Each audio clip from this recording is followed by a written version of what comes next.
اعوذ باللہ من الشیطان الرجیم بسم اللہ الرحمن الرحیم رب یسر ولا تعسر وتمم بالخیر انک علی کل شیء قدیر۔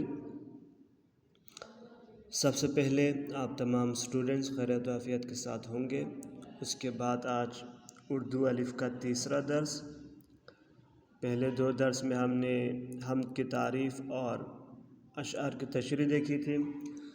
آج ہم پڑھیں گے، یہاں سے دیکھیے، ٹھہرے اور بتائیے۔ اس میں دو سوال ہیں۔ پہلا سوال ہے، ہر چیز کس بات کی گواہی دیتی ہے؟ سوال ہے، سوچے ذرا کہ ہر چیز، دنیا کی ہر چیز، جو بھی چیزیں ہیں، درخت ہے، جنگل ہے، پہاڑ ہے، سمندر ہے، پانی ہے، زمین ہے، آسمان ہے، درخت ہے، بادل ہے، بارش ہے، تو یہ ساری چیزیں کس چیز کی گواہی دیتی ہیں؟ یہ ساری چیزیں اللہ کے بے عیب ہونے کی گواہی دیتی ہے کہ اللہ کی ذات تمام برائیوں سے، تمام عیبوں سے، تمام نقص سے پاک ہے۔ ٹھیک ہے، اللہ کی ذات پاک ہونے کی دلیل دیتی ہے کہ اللہ کی ذات تمام عیبوں سے پاک ہے۔ دوسرا سوال ہے، ہماری بگڑی ہوئی بات کون بناتا ہے؟ سوال ہے، مثال کے طور پر آپ مشکلات میں تھے، آپ پہ کوئی پریشانی آ گئی، آپ پہ کوئی مشکلات آ گئی، آپ پہ کوئی مصیبت آ گئی، تو وہ ساری پریشانیاں، ساری مشکلات، ساری مصیبتیں کون ڈالتا ہے؟ کوئی تو ہوگا۔ وہ کون ہے؟ اللہ کی ذات ہے۔ اللہ کی ذات رحمان و رحیم ہے، مہربان والا رب ہے، رحم کرنے والا ہے، تو لہٰذا اللہ کی ذات یہ مشکلات ہمارے لیے آسان کر دیتا ہے۔ ٹھیک ہے، اللہ کی ذات ہے جو ہمیں ان مصیبتوں سے نکالتی ہے، جو ان مصیبتوں سے ہمیں، مشکلات سے ہمیں نکالتی ہے۔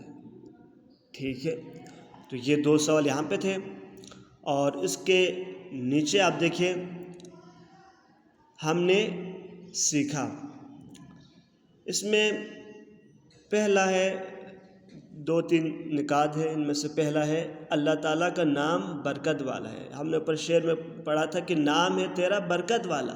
اللہ کا نام کیا ہے؟ بابرکت ہے۔ اللہ کے نام میں ایک برکت ہے۔ جب بھی آپ مشکلات میں پھنس جائے، یا آپ پہ کوئی مشکلات آ جائے، یا آپ پہ کوئی مصیبت آ جائے، یا کوئی پریشانی آ جائے، تو ان پریشانیوں میں اگر آپ اللہ کا نام لیں گے تو آپ کی ساری پریشانی، ساری مشکلات ختم ہو جائیں گی۔ ٹھیک ہے، اللہ کا نام کیا ہے؟ برکت والا ہے۔ دوسرا نقطہ ہے ہمارے پاس، ہم اللہ تعالیٰ سے اپنے اور دوسروں کے لیے دعا مانگتے ہیں۔ بالکل، ہم نے پہلے کہا تھا کہ اللہ سننے والا، بہترین سننے والا ہے، بہترین دیکھنے والا ہے۔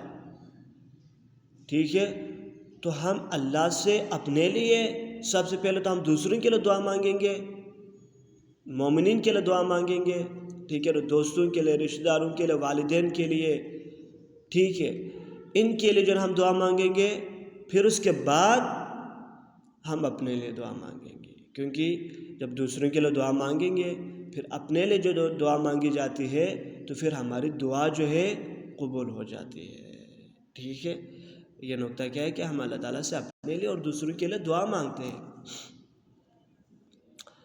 تیسرا نقطہ ہمارے پاس ہے، دنیا کی ہر شے اللہ تعالیٰ نے بنائی ہے۔ اوپر شعر کی تشریح میں بھی ہم نے پڑھا تھا کہ اللہ نے دنیا میں جو بھی چیز ہے، ہم نے چیزیں گنی تھی کہ سورج ہے، چاند ہے، ستارے ہیں، اچھا زمین ہے، آسمان ہے، بادل ہے، بارش ہے، اچھا اس کے بعد دریا ہے، درخت ہے، سمندر ہے، پانی ہے، اسی طرح جنگل ہے، پھول ہے، انسان ہے، حیوان ہے، یہ ساری چیزیں دنیا میں جو بھی چیز ہے، جو بھی چیز، بنانے والا کون ہے؟ اللہ کی ذات ہے۔ اللہ کی ذات نے یہ ساری چیزیں بنائی ہیں، ٹھیک ہے۔ تو لہٰذا تیسرے نقطے میں یہ ہے کہ دنیا میں جو بھی چیز ہے، اگر آپ سے کوئی سوال پوچھے بیٹا جو ہے نا دنیا میں جو بھی چیز ہے وہ کس نے بنائی ہے، تو آپ فوراً کہیں کہ اللہ کی ذات نے بنائی ہے۔ یا آپ سے پوچھے کہ دنیا میں سب سے بابرکت نام کون سا ہے، آپ بتا دیں کہ اللہ کا نام بابرکت والا نام۔ اگر آپ پوچھیں کہ ہم دعا کس کی بارگاہ میں مانگتے ہیں، تو آپ فرمائیں کہ ہم اللہ کے بارگاہ میں اپنے لیے اور اپنے والدین کے لیے، اپنے رشتہ داروں کے لیے، اپنے دوستوں کے لیے دعا مانگتے ہیں، ٹھیک ہے۔ تو لہٰذا یہ کچھ پوائنٹس تھے جو کہ ہم نے ڈسکس کر لیے، اور انشاءاللہ کل سے ہم ایکسرسائز شروع کریں گے، ٹھیک ہے۔ اس میں الفاظ معنی ہے، پھر اس کے بعد سوال جواب ہے، کالم ہے، اور یہ ساری چیزیں ہیں، انشاءاللہ وہ ہم دیکھ لیں گے۔ اور آج کا درس ہمارا یہی تھا، اپنا خیال رکھیے گا، اللہ حافظ۔